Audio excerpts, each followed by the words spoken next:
Hindi lahat ng nakikita ay totoo, pero may mga bagay na kahit hindi mo nakikita, ay totoo pa rin. Dito sa Quiapo, kung saan araw-araw ay libo-libo ang dumaraan, may mga mata na nakakakita sa hindi mo nakikita. Isa na rito si Aling Lourdes, isang manghuhulang kilala sa gilid ng simbahan. Ang kwento niya ay hindi basta-bastang pangkaraniwang hula. Ay isa itong kwento ng pag-ibig, ng kamatayan, at ng mga kaluluwang di matahimik. Ako si Aling Lourdes, 63 anyos. Mahigit 30 taon na akong naguhula sa gilid ng simbahan ng Quiapo. Sa mismong kanto malapit sa mga nagbebenta ng mga anting-anting. Madalas akong lapitan ng mga taong may problema, pera, pag-ibig, trabaho. Pero sa lahat ng mga nakasalamuha ko, isang babaeng galing abroad ang hindi ko makalimutan. Noong Nobyembre iyon, kung kailan punong-puno ng tao ang simbahan. Lumapit siya sa akin. Ang pangalan niya ay Marites, isang OFW mula sa Italy. May dala siyang larawan ng isang lalaki, nakasuot ng uniforme, mukhang engineer. Tahimik siyang umupo sa harapan ko, at bago pa man siya makapagsalita, naramdaman ko na agad ang lamig sa paligid niya. May kasama kang kaluluwa, sabi ko agad sa kanya.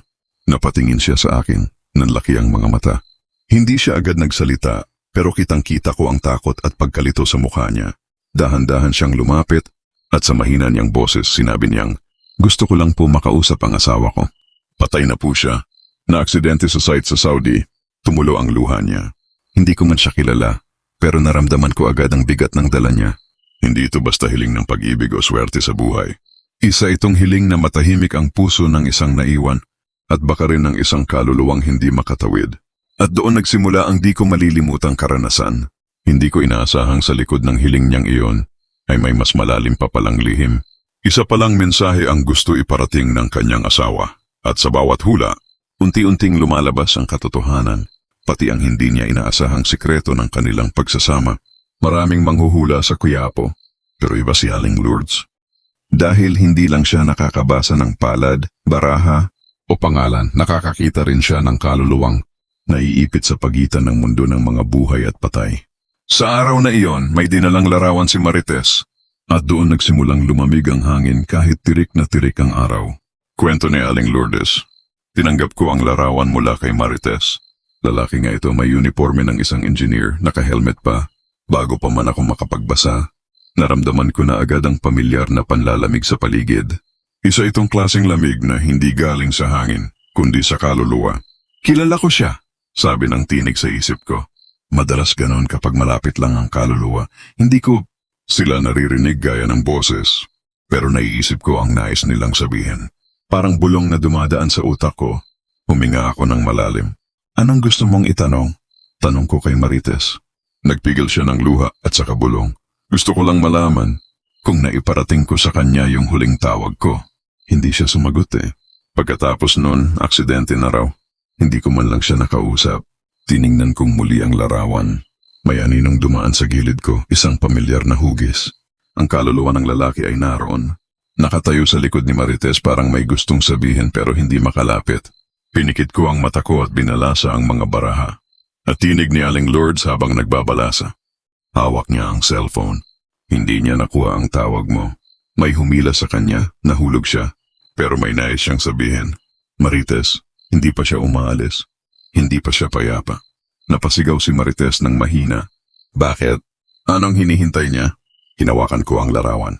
At doon ko nakita ang isang bagay na hindi ko inaasahan, isang singsing sa daliri ng lalaki. Hindi ito ang typical na wedding ring. Parang may ukit. At sa likod ng singsing, may pangalan ng ibang babae. Napakunot noo ako. Marites, may asawa ka pa bang alam na babae sa buhay ng asawa mo? Natigilan siya. Wala, ako lang ang kinasal sa kanya. Anong ibig mong sabihin? At doon ko naramdaman ang bigat. May ibang kaluluwang nakadikit sa kaluluwa ng asawa niya. At hindi ito basta multo, isa itong babaeng patay na rin, selosa, maitim ang aura, nakasuot ng pulang bestida. Hindi ko na ito kalokohan. Ito ay espiritong ayaw ipabigay ang lalaki kahit sa kamatayan. Marites, sabi ko habang pinipilit kong tumuon sa imahe ng kanyang asawa. Hindi aksidente lang ang pagkamatay niya. Hindi rin ito basta pagkahulog. Nanginginig ang kamay ko habang inaayos ko ang mga baraha sa harap ko. Lumabas ang barahang patay, ang mambaring maitim na mata, at ang amsirang haligi, 3 baraha na sa loob. Nang turn to taon ko sa Quiapo ay bihira kong makitang magkasunod. Kailangan kong makita. Bulong ko sa sarili ko. Pinikit ko ang mata ko at hinawakan muli ang larawan. Unti-unti, parang pelikula sa isipan ko, nakita ko ang huling araw ng lalaki, si June ang pangalan niya, ayon kay Marites. Kwento ni Aling Lourdes. Tinanggap ko ang larawan mula kay Marites. Lalaki nga ito, may uniforme ng isang engineer, naka-helmet pa. Bago pa man ako makapagbasa, naramdaman ko na agad ang pamilyar na panlalamig sa paligid. Isa itong klaseng lamig na hindi galing sa hangin, kundi sa kaluluwa. Kilala ko siya, sabi ng tinig sa isip ko. Madalas ganon kapag malapit lang ang kaluluwa. Hindi ko sila naririnig gaya ng boses, pero naiisip ko ang nais nilang sabihin. Parang bulong na dumadaan sa utak ko. Huminga ako ng malalim. Anong gusto mong itanong? Tanong ko kay Marites. Nagpigil siya ng luha at saka bulong. Gusto ko lang malaman kung naiparating ko sa kanya yung huling tawag ko. Hindi siya sumagot eh. Pagkatapos nun, aksidente na raw. Hindi ko man lang siya nakausap. Tiningnan kong muli ang larawan. May aninong dumaan sa gilid ko, isang pamilyar na hugis. Ang kaluluwa ng lalaki ay naroon. Nakatayo sa likod ni Marites parang may gustong sabihin pero hindi makalapit. Pinikit ko ang mata ko at binalasa ang mga baraha. At tinig ni Aling Lourdes habang nagbabalasa. Hawak niya ang cellphone. Hindi niya nakuha ang tawag mo. May humila sa kanya, nahulog siya. Pero may nais siyang sabihin. Marites, hindi pa siya umaalis. Hindi pa siya payapa. Napasigaw si Marites ng mahina. Bakit? Anong hinihintay niya? Hinawakan ko ang larawan. At doon ko nakita ang isang bagay na hindi ko inaasahan, isang singsing sa daliri ng lalaki. Hindi ito ang typical na wedding ring. Parang may ukit. At sa likod ng singsing, may pangalan ng ibang babae. Napakunot noo ako. Marites, may asawa ka pa bang alam na babae sa buhay ng asawa mo? Natigilan siya. Wala, ako lang ang kinasal sa kanya. Anong ibig mong sabihin? At doon ko naramdaman ang bigat. May ibang kaluluwang nakadikit sa kaluluwa ng asawa niya. At hindi ito basta multo, isa itong babaeng patay na rin, selosa, may itim ang aura. Nakasuot ng pulang bestida. Hindi ko na ito kalokohan. Ito ay espiritong ayaw ipabigay ang lalaki kahit sa kamatayan. Kwento ni Aling Lourdes. Marites, sabi ko habang pinipilit kong tumuon sa imahe ng kanyang asawa. Hindi aksidente lang ang pagkamatay niya. Hindi rin ito basta pagkahulog. Nanginginig ang kamay ko habang inaayos ko ang mga baraha sa harap ko. Lumabas ang barahang patay, ang mambarang maitim na mata at ang amsirang haligi, 3 baraha na sa loob. Nang turn to taon ko sa Quiapo ay bihira kong makitang magkasunod. Kailangan kong makita, bulong ko sa sarili ko. Pinikit ko ang mata ko at hinawakan muli ang larawan. Unti-unti, parang pelikula sa isipan ko, nakita ko ang huling araw ng lalaki, si June ang pangalan niya, ayon kay Marites. Flashback, vision ni Aling Lourdes. Disyerto, init, malawak na construction site sa gitna ng Saudi. Si June ay nasa scaffolding ng isang high-rise building. May hawak siyang cellphone. Nakita kong tumatawag si Marites. Lumalabas sa screen ng phone ang pangalan niya. Pero hindi sinagot ni June. Lumingon siya parang may narinig. May babaeng nakaputing abaya, hindi dapat naroon sa site. Nakatingin ito sa kanya mula sa baba. John, bumaba ka na. Hindi ka na para sa kanya. Bulong ng boses ng babae sa hangin. Lumamig ang hangin sa disyerto. Imposibleng mangyari iyon. Pero naramdaman ito ni June. Napatigil siya. Sa likod niya may gumalaw. Isang manipis na metal na beam ang biglang nagbitaw. Bumigat ang hangin. May puwersang hindi nakikita ang humila sa katawan ni June. Bumagsak siya mula sa ika-5 palapag ng gusali. Walang nakakita. Wala ring nakarinig ng sigaw niya. Tahimik ang pagkahulog. Para bang pinatay ang lahat ng tunog sa paligid. Pagbagsak niya may babaeng anino sa tabi niya. Nakatingin, nangumiti at saka naglaho. Di bumalik sa Quiapo. Present time. Pagdilat ng mata ko, hingal na hingal ako. Si Marites ay nanginginig na rin sa harap ko. Aling Lourdes. Ano yun? Anong nakita niyo? Hinawakan ko ang kamay niya. Marites. May babae sa paligid ni June bago siya namatay. Hindi siya aksidenteng nahulog. May humila sa kanya. At ang babaeng yon, hindi nabuhay. Napalunok si Marites. May babae siyang kachat dati. Nalaman ko nang minsang nahuli ko yung account niya. Arab siya, pero sabi ni June, wala lang daw yon. Matagal na raw tapos. Umiling ako. Hindi pa tapos. Hanggang ngayon, hindi pa siya tapos. Siya ang babaeng nasa likod ng singsing. At siya rin ang hindi nagpapalaya sa kaluluwa ng asawa mo. Hindi na nagsalita si Marites. Nakatingin lang siya sa akin habang nanginginig ang mga kamay niya. Dahan-dahan siyang tumayo. Hawak pa rin ang larawan ni June. At saka umupo ulit na parang nawalan ng lakas. Bakit may babaeng ganon, Aling Lourdes? Patay na nga asawa ko. Bakit hindi pa rin siya tinatantanan? Hinaplos ko ang mga baraha. At doon ko muling nakita ang imahe ng babae. Mahaba ang buhok, mapuputi ang mata at itim ang aura. Hindi siya basta multo. Isa siyang huligaw na kaluluwa na may pagkamuhi at pag-aari. Hindi basta babae ang kachat ng asawa mo, Marites, sabi ko. Isa siyang babaeng pumanaw na may kinikimkim na galit. Malamang may namagitan sa kanila sa abroad at nang iwan siya ng asawa mo, doon nagsimula ang lahat. Tumulo ang luha ni Marites. Hindi ko alam. Hindi niya sinabi. Tahimik si June dahil alam niyang delikado, sagot ko. At ngayon, kahit patay na siya, hawak pa rin siya ng babae. May binding, may sumpa. Hanggat hindi mo pinapalayas ang babae, hindi makakatawid ang asawa mo. Paano ko siya palalayain, Aling Lourdes? Paano ko siya kakausapin kung hindi ko naman siya nakikita? Hindi na ako sumagot. Tumayo ako mula sa maliit kong lamesa. Kinuha ko mula sa kahon ang isang lumang garapon ng langis at isang kandilang kulay itim na may ukit na Arabic sa gilid. Bukas ng gabi, 2:00, bumalik ka dito. Dalhin mo ang huling gamit na hawak ni June bago siya namatay. Kung wala ka, kahit panyo o sulat, magpapatawag tayo. Kinabukasan bumalik si Marites. Mukhang puyat siya. Dala niya ang isang maliit na sulat, huling liham daw ni June. Sa kanya na hindi niya nabasa agad. Pagdating ng 2:00, sinindihan ko ang kandila at inilagay ang sulat sa gitna ng mesa. Binuksan ko ang garapon ng langis at ibinuhos ito sa palad ko. Saka tinapik sa gitna ng mesa. Bumigat ang paligid. Ang lamig ng hangin, parang may malamig na katawang dumaan sa tabi ko. Biglang umusok ang kandila kahit walang hangin. Sumasayaw ang apoy at sa likod ni Marites nakita ko na siya, ang babae. Nakasuot ng pulang abaya, namumula ang mga mata. Nakatitig siya kay Marites na parang hayop na handang umatake. Sakin siya. Sabi ng boses, hindi galing sa bibig kundi diretsong pumasok sa utak namin. Napapikit si Marites at naluha. Pakiusap, hayaan mo na siyang matahimik. Wala akong alam sa inyo. Kung nasaktan ka man, hindi ko kasalanan. Ako ang asawa niya. Lalong lumamig. Umikot ang hangin sa loob ng maliit kong pwesto. Ang mga baraha ko lumipad. Ang kandila natumba pero hindi namatay ang apoy. Hinawakan ko ang sulat. June, sabi ko, kung nandyan ka, ilaban mo. Kung ayaw mong habang buhay kang alipin ng kaluluwa ng babaeng ito, kailangan mong pumili. Tumahimik ang paligid. Huminto ang usok. At unti-unting, lumabas ang imahe ni June sa harap ni Marites. Manipis pero malinaw. Naglakad siya papunta kay Marites, ngunit agad siyang hinila ng babae sa kabilang gilid. Naghila-hilaan ang dalawang kaluluwa, isa ng galit, isa ng pag-ibig. Sumigaw si Marites, June, pakiusap, umuwi ka na sa atin. Tapos na ito. At sa huling sandali, bumitaw si June sa kamay ng babae. Ang anino ng babae ay sumigaw ng malakas at saka naglaho sa hangin, parang usok na winasak ng hangin ng 12:00. Si June ay nakatayo sa harap namin, nakatingin kay Marites. Tahimik, may nangiti. Saka siya unti-unting naglaho na parang liwanag sa madaling araw. Aling Lourdes, humihikbing bulong ni Marites. Tapos na ba? Hindi ako agad nakasagot. Pinulot ko ang barahang natapon. Lahat ito ay puti. Walang laman. Wala nang mensahe. Oh, sabi ko sa wakas.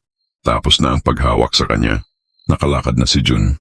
Pero sa gilid ng mata ko, sa pinakadulong sulok ng abanikong anino ng poste sa Quiapo, may aninong nanonood pa rin. Hindi ako sigurado kung siya pa rin ang babae o isa na namang kaluluwang susunod sa akin. Pagkatapos ng ritual, halos 2 linggo ring hindi bumalik si Marites. Akala ko ay tuluyan na siyang nakapagpaalam at marahil ay nakahanap na rin siya ng kapayapaan. Pero isang hapon, habang inaayos ko ang aking pwesto sa gilid ng simbahan ng Quiapo, bigla siyang sumulpot, payat, namumutla at halatang hindi nakakatulog. Aling Lourdes, mahinang sabi niya, pakiusap, tulungan niyo ulit ako. Pinaupo ko siya. Hindi pa man siya nagsisimula ay naramdaman ko na agad, may presensya na naman sa likod niya. Hindi si June, isa na namang malamig na aura, mabigat, mas magaspang. Hindi ito nagdadala ng kalungkutan, galit ito. Mas matalim. Nagpakita siya sa panaginip ko, sabi ni Marites habang nanginginig. Pero hindi si June, lalaking hindi ko kilala. Nakasuot ng kasuotang pang-construction, Duguan ang kalahating katawan. Galit siya sa akin. Sabi niya, kasama mo siyang dahilan. Hindi agad ako nakasagot. Kinuha ko ang baraha, pero bago ko pa mabasa ang una, biglang bumigat ang hangin. Dumilim ang paligid. Parang may pumalibot sa aming aninong hindi matawaran ng ilaw. Nagdasal ako sa isip. Malinaw na hindi pa tapos ang koneksyon ni June sa mundo ng mga kaluluwa. Marites, may alam ka bang ibang taong nasangkot sa buhay ni June habang nasa abroad siya? Nagbuntong hininga siya. May nabanggit siya minsan. Yung kaibigan niya, si Rico, magkasama sila sa site. Sabay silang nakasama sa isang insidente dati. Pero si Rico lang daw ang nasugatan. Matagal siyang hindi nagpakita. Tapos nung bumalik si June, may binanggit siyang parang may atraso daw siya. Hindi ko na inusisa kasi palaging pagod si June nun. Pumikit ako at tinapik ang mesa. Marites, hindi lang babae ang iniwang tanikala ni June sa ibang bansa. May utang siyang hindi na-resolba. At ang lalaking ito, si Rico, patay na rin. Nanlaki ang mata niya. Paano niyo po nalaman? Dumaan siya sa pwesto ko kanina pa. Hindi siya lumalapit sa iyo, pero sinusundan ka niya. At hindi siya humihingi ng tulong, humihingi siya ng hustisya. Kinabukasan, nagpunta kami sa simbahan para magsindi ng kandila para kay Rico. Doon lumabas ang buong pangyayari. Habang nakikipagkwentuhan si Marites sa isang kasamahan ni June na umuwi na rin mula sa Saudi, nalaman niya ang buong istorya. May nahulog na gamit sa site, isang mabigat na bahagi ng scaffolding na dapat ay si Rico ang mag-iingat. Ngunit ayon sa kasamahan nila, si June ang huling humawak nito.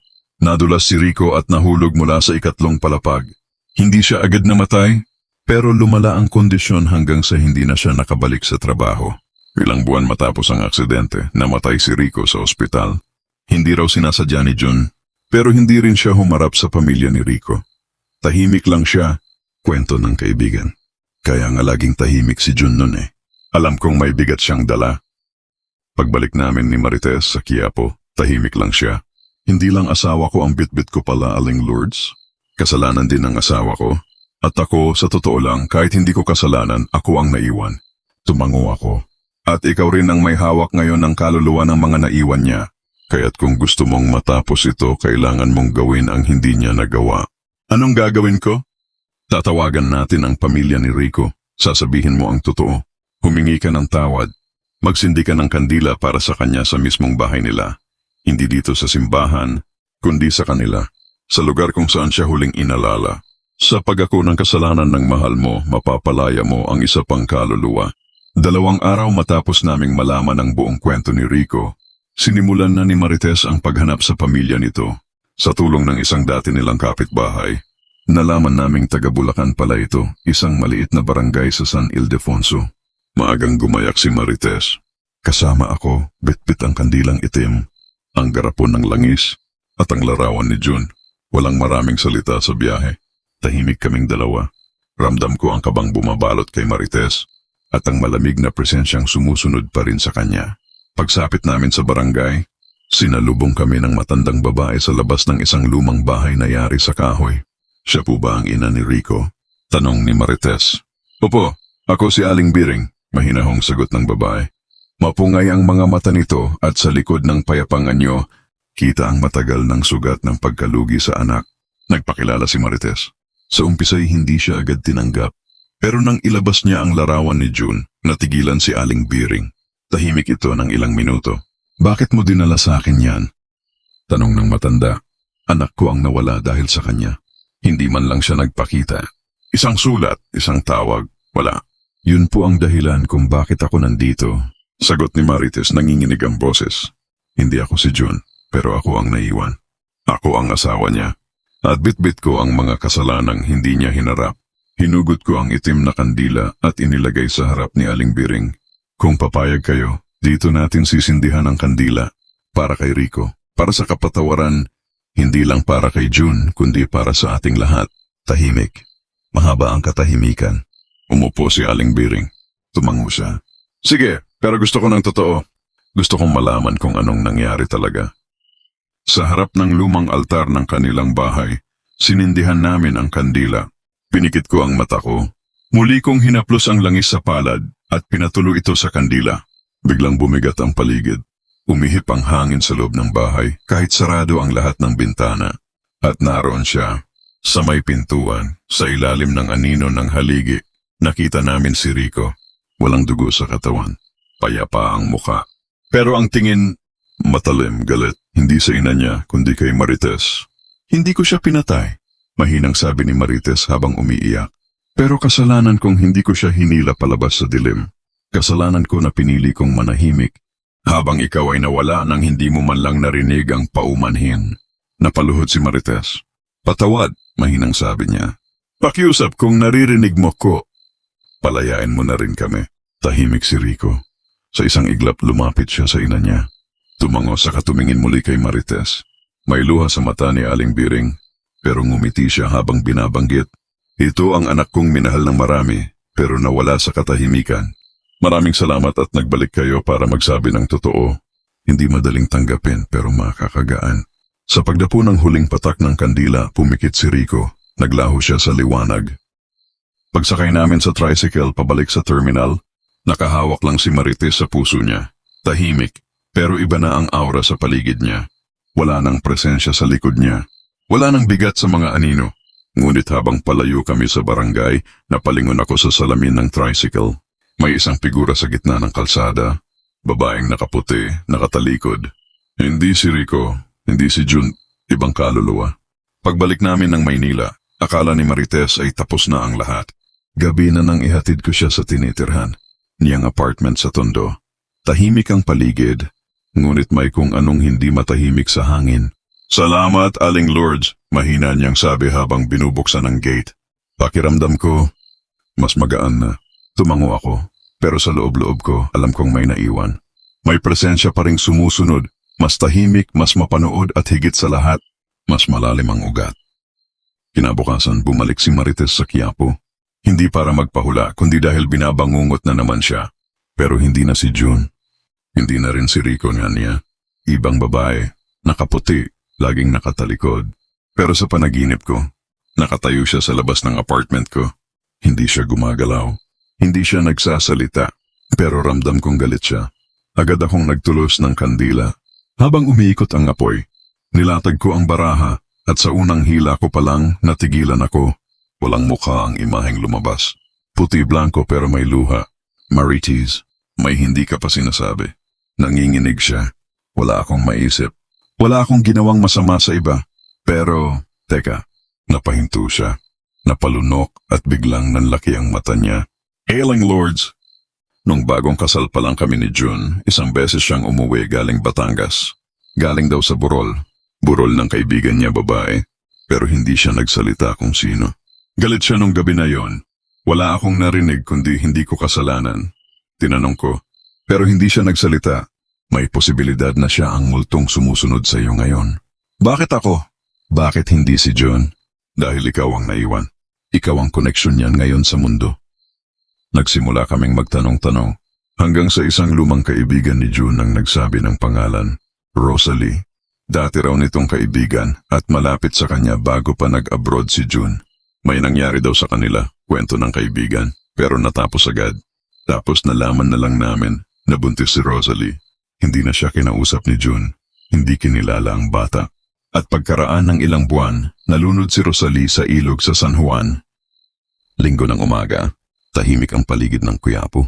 Pero habang pinupunasan ko ang mga baraha sa mesa, ramdam ko na ang bigat ng hangin. Ang liwanag ng araw ay tila may aninong nakasunod. Naramdaman kong may nakatingin. Paglingon ko, isang batang lalaki tinatayang 4 o 5 taong gulang ang nakatayo malapit sa pwesto ko. Maputla ang balat, nanlalalim ang mga mata. Tahimik lang siyang nakatitig, pero hindi siya gumagalaw, ni hindi kumikibo. Anak, nasaan ang magulang mo? Tanong ko. Dahan-dahan ang boses. Hindi siya sumagot. Sa halip itinuro niya ang ilalim ng mesa. Dahan-dahan akong yumuko at doon ko nakita. Isang maliit na anino. Hugis sanggol. Walang mukha pero malinaw na naroon. Kumakapit sa mesa, dumidikit sa mga paa ng batang lalaki. Tumayo ako agad at humugot ng langis mula sa garapon. Nagdasal ako. Walang salita ang bata pero ramdam kong nauunawaan niya ang ginagawa ko. Ilang sandali pa, tumalikod siya at dahan-dahang naglakad palayo. Papunta sa direksyon ng simbahan. Pero bago siya tuluyang mawala sa paningin ko, lumingon siya. At sa unang pagkakataon, ngumiti. Kinagabihan, tinawagan ko si Marites. Marites, seryoso kong sabi, may kaluluwang bata na sumusunod sa akin kanina. Tingin ko may kaugnayan pa rin ito sa nangyari kay Rosalie. Natahimik siya sa linya. Hailing Lords! May bagay akong hindi pa nasasabi. Bago kami ikasal ni June, may nabanggit siyang isang pangarap niya. Yung anak kong hindi nabuo, sana makilala ko siya balang araw. Akala ko noon biro lang. Pero ngayon, hindi ito biro, Marites. Ang batang iyon ay kaluluwa at hindi pa siya matahimik. Hindi siya nananakot, pero may hinahanap siya. At sa palagay ko, hindi lang ito dasal. Hinahanap niya ang pagkilala, hindi bilang multo, bilang anak. Ilang araw ang lumipas, bumalik kami ni Marites sa Quiapo. Dala ang isang maliit na puting damit pambata, isang laruan, at ang pangalan na biglang pumasok sa isipan ni Marites habang nananalangin. Jacob, huwag mong sabihing pinangalanan lang natin siya. Bulong niya habang inilalapag ang laruan sa may altar. Ito ang dapat sana niyang pangalan. Jacob daw ang gusto ni June kung lalaki ang anak namin. Sa gitna ng plaza ng simbahan, nag-alay kami ng panalangin. Sinindihan ko ang maliit na puting kandila. Pinahiran ko ito ng langis ng olibo at pinagukulan ng tahimik na dasal. At sa sandaling pumikit si Marites, may malamig na hangin na dumampi sa kanyang pisngi, parang maliit na kamay. Pagdilat niya, wala na ang kandila, wala na ang laruan. Ngunit kapalit nito, isang bulaklak na puti, hindi namin dala, ang naroon sa gitna ng altar. Lumuhod si Marites.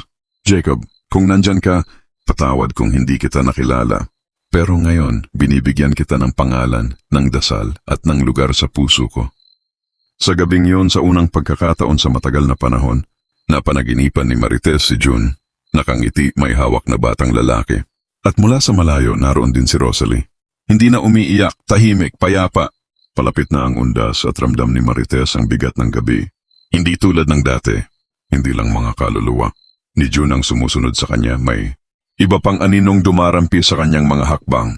Isang gabi, habang naglalakad si Marites pauwi, may isang matandang lalaki ang sumulpot sa madilim na kanto ng kalsada. Marites, mahina at tila may lalim ang boses nito. Hindi lahat ng kaluluwa ay naglalakad sa liwanag. Nagulat si Marites, ngunit hindi siya umatras. Sino po kayo? Ako ang isang mahalagang bahagi ng iyong nakaraan na matagal mong iniiwasan. Sagot ng lalaki. May lihim sa iyong pamilya na kailangang harapin. Hindi mo maaalis. Ang bigat na ito hanggang hindi mo ito tinatanggap. Sa pagtanong ni Marites, unti-unting ibinahagi ng matanda. Ang kwento ng kanyang ina, isang kwento ng pagkakanulo, pagtataksil, at isang batang itinapon sa ilog ng hindi kilala ng pamilya. Nasa dugo mo ang pasaning ito, Marites. Hindi mo kailangang dalhin ng mag-isa. Hindi na kontento si Marites. Kinabukasan, bumalik siya sa kanilang lumang bahay sa probinsya upang alamin ang katotohanan. Sa isang baul sa ilalim ng kama, may mga lumang sulat at litrato patunay ng isang kapatid na hindi niya kailanman nakilala. Natutulog siya sa ilalim ng tubig, iniwan ng pamilya dahil sa lihim na kasalanan, sabi ng kapitbahay. Pumunta siya sa ilog, dala ang kandila at mga dasal. Pinag-alay niya ang kanyang sariling luha bilang sakripisyo. Hinihiling na makausap ang nawawalang kapatid. Gabi ng undas, habang nagpapailaw si Marites ng mga kandila sa libingan ng pamilya, naramdaman niya ang malamig na kamay na humawak sa kanya. Hindi ito galit, kundi paghingi ng kapatawaran. Marites, patawarin mo ako, ang bulong ng kaluluwa. Ako ang nagdala ng sakit sa ating pamilya. Ngayon, nais kong maging payapa. Tumango si Marites, habang ang mga ilaw ng kandila ay sumilay ng isang liwanag na hindi niya naranasan noon. Habang unti-unting lumalalim ang gabi, nakatayo si Marites sa tabi ng lumang puntod ng kanyang ina sa sementeryo. Ang mga kandilang nakapalibot ay parang mga bituin na nagliliwanag sa madilim na paligid. Ramdam niya ang malamig na haplos sa kanyang balikat, isang haplos ng kapayapaan. Patawarin mo ako, Marites, ang bulong na tila mula sa hangin. Hindi na ito galit kundi paghingi ng awa. Pinikit ni Marites ang mga mata. Sa puso niya, alam niya na ito ang pasanin na matagal nang nagpapahirap sa kanya. Ang lihim ng pamilya, ang pagkawala, ang mga sugat na hindi niya nais harapin. Patawad! Ang sagot niya nang may luha sa mata. Hindi na kita hayaang bumigat sa akin. Unti-unting lumambot ang hangin. Ang paligid ay naging tahimik na parang sinasabi ng kalikasan na ngayon ay panahon ng pagbabago. Kinabukasan bumalik si Marites sa Quiapo. Ngunit ibang tao na siya ngayon, may liwanag sa mga mata, May lakas sa mga hakbang. Dinala niya ang isang maliit na libro ng dasal na ginawa niya mula sa mga sulat at kwento ng kanyang pamilya. Nais niyang ibahagi ito sa mga nangangailangan ng pagpapatawad at kapayapaan. Sa kanyang pwesto sa tabi ng simbahan, nagdala siya ng mga kandila para sa mga kaluluwang naglalakbay pa rin sa dilim. Isang araw, may isang babae ang lumapit sa kanya. Aling Marites, mahina ang boses. Narinig ko ang kwento mo sa radyo. Ako rin, may kaluluwang sinusundan. Gusto kong matutunan kung paano ka nagkaroon ng kapayapaan. Ngumiti si Marites. Hindi ito madaling paglalakbay pero posible. Kapag hinanap mo ang tunay na puso mo at nagpakumbaba sa harap ng Diyos, may liwanag na darating. Sa huling bahagi ng kwento, habang papalapit ang undas, muling sinindihan ni Marites ang kandila sa Quiapo, kasama ang mga bagong kaibigan na tulad niya ay naghahanap ng kaliwanagan. At sa gitna ng liwanag, naramdaman niya ang malamig na haplos, hindi na takot kundi pagmamahal. Sa pagdilim ng gabi muling bumalik si Marites sa Quiapo. Dala ang bigat ng mga alaala at mga kaluluwang di pa nakakatakas sa mundo ng buhay. Sa kanyang dibdib, hindi kapayapaan ang naramdaman kundi lalong lumalalim na kalungkutan at pangungulila. Habang sinusindihan niya ang kandila sa tabi ng simbahan, naramdaman niyang unti-unting bumabalik. Ang mga anino hindi na mga alaala ng kapatawaran, kundi mga rehimeng nagpapaalala ng sakit at pagkawala. Hindi lahat ng sugat ay naghihilom, bumulong ang hangin. Hindi lahat ng kaluluwa ay nakatatanggap ng kapatawaran. Isang gabi na naginip si Marites. Sa panaginip, nakita niya si June at si Rosalie, parehong nakayakap sa dilim. Hindi payapa, hindi matahimik. Hindi kami matatapos, sabi ni June. Hindi kami mawawala hanggat may tinatanggihan sa puso mo. Nagising si Marites na nanginginig. Ang bigat ng panaginip ay higit pa sa anumang naramdaman niya dati. Lumipas ang mga buwan. Unti-unting bumagal ang kanyang mga araw. Nagsimula siyang maglaho, hindi pisikal kundi sa loob. Nalugmok sa kalungkutan, na parang isang ilog na hindi na muling dadaloy. Maraming beses na siyang sinubukan magdasal, humingi ng tulong, ngunit tila ang kanyang mundo ay ginugulo ng mga kaluluwang hindi siya bibitawan. Isang umaga, natagpuan si Marites ng mga kapitbahay sa kanyang silid, tila tulog, ngunit malamig na ang katawan. Walang iniwang paliwanag, walang tahimik na kapayapaan. Sa Quiapo habang naglalakad ang mga tao papunta sa simbahan, may isang maliit na kandila ang nasusunog sa gilid ng kalsada, nag-iisa, nanginginig sa hangin. At sa likod ng kandila may aninong dahan-dahang naglaho sa dilim.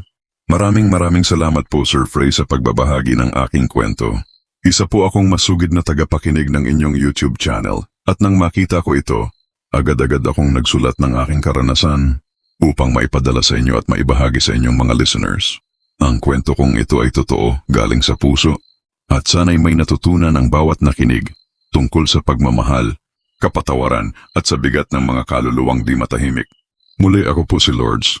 Maraming salamat po at naway ipagpatuloy ninyo ang pagbibigay liwanag sa mga kwento ng mga katulad kung may bitbit na alaala. More power po Sir Frey, God bless. And huwag po ninyong kalimutang mag-subscribe at mag-like sa channel. Maraming salamat po, Lourdes.